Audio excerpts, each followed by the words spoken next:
bonjour ou bonsoir, tout dépend à quelle heure vous écoutez ce podcast de l'Odigimédia.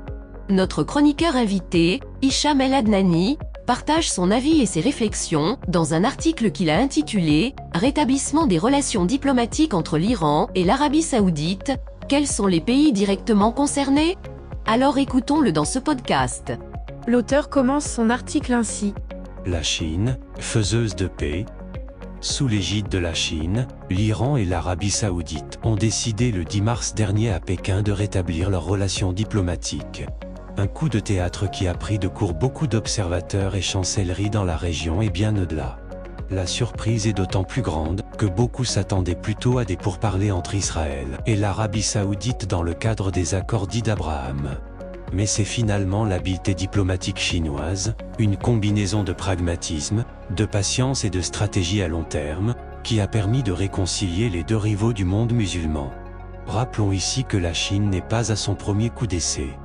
Déjà en 2016, alors que les tensions entre l'Iran et l'Arabie Saoudite étaient à leur apogée, la Chine a pris l'initiative de proposer une médiation entre les deux parties.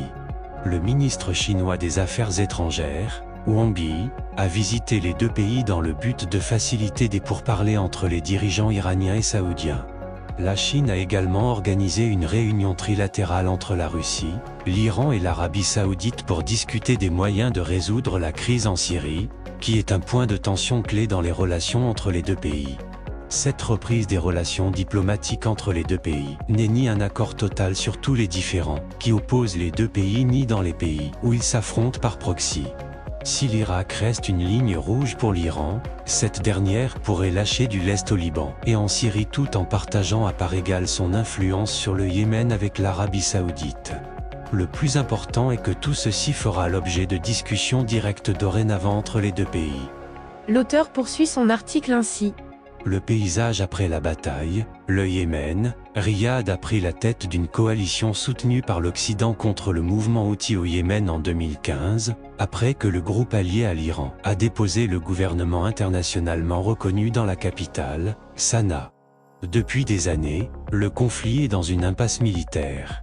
Les Houthis, autorités de facto dans le nord du Yémen et détenteurs de régions frontalières avec l'Arabie Saoudite, ont lancé à plusieurs reprises des attaques de missiles et de drones contre le royaume.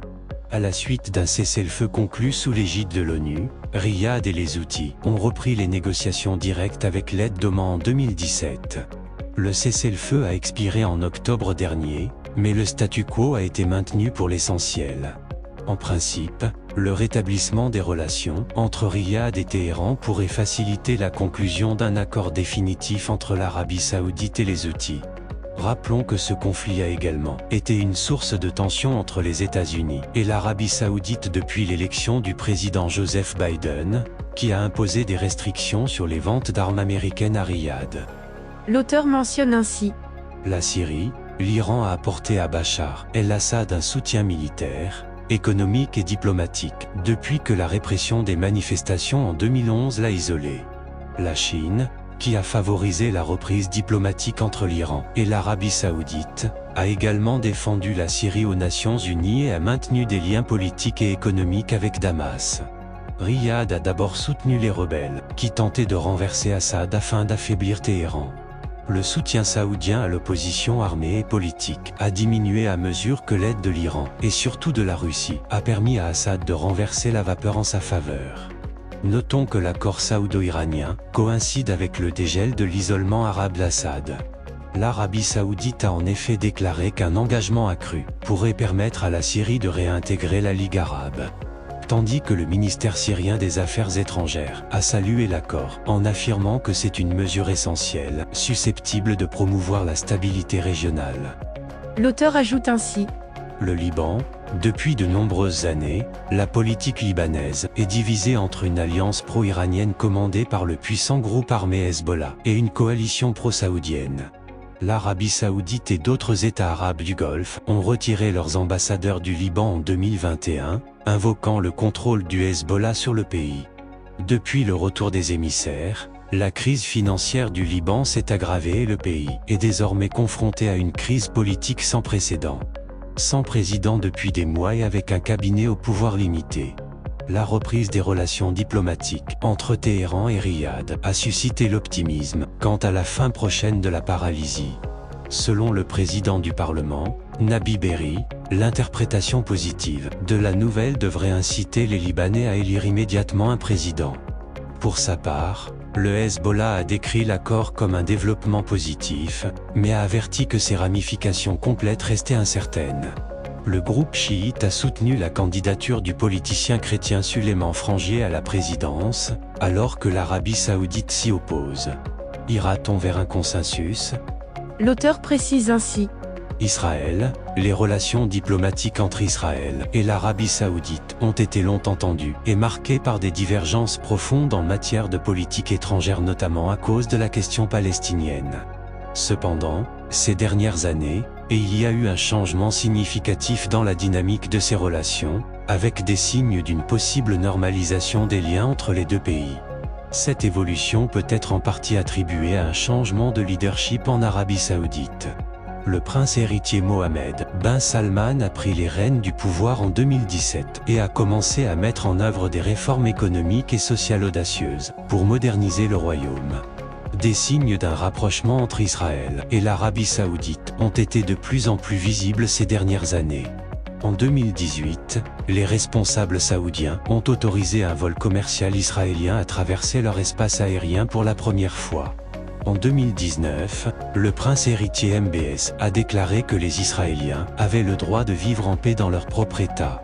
Cette déclaration a été considérée comme un changement significatif dans la position de l'Arabie saoudite sur Israël.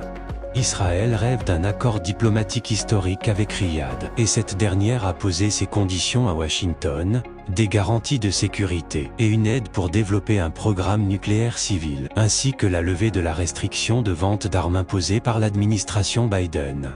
Seulement, il est peu probable que les États-Unis puissent répondre favorablement aux exigences saoudiennes, selon des propos de responsables américains rapportés par la radio israélienne CAN.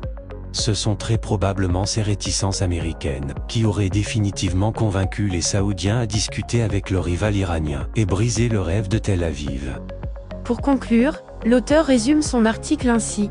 Quand le pragmatisme prend le dessus sur l'idéologie, quand l'intérêt national prime sur l'idéologie et quand la recherche de compromis l'emporte, l'entente est toujours possible.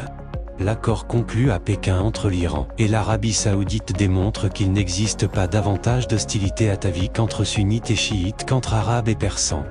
Iran et Arabie saoudite sont des pays en transition. Le premier essaie de faire passer au second plan le transnationalisme islamique pour une politique autocentrée et le second a passé de l'illusion rentière sanctifiée par le wahhabisme à la rationalité économique.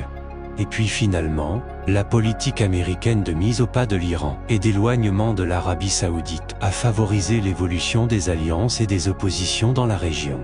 Un régime iranien affaibli par les sanctions et un pouvoir saoudien simultanément sur le qui-vive sous l'effet de l'épuisement de la rente sécuritaire américaine dans le Golfe ont pu trouver un modus vivendi pour sceller un rapprochement dont nous verrons comment il va évoluer au cours des futurs mois. Rédigé par Hicham El Adnani et lu par l'intelligence artificielle de l'ODJ Media.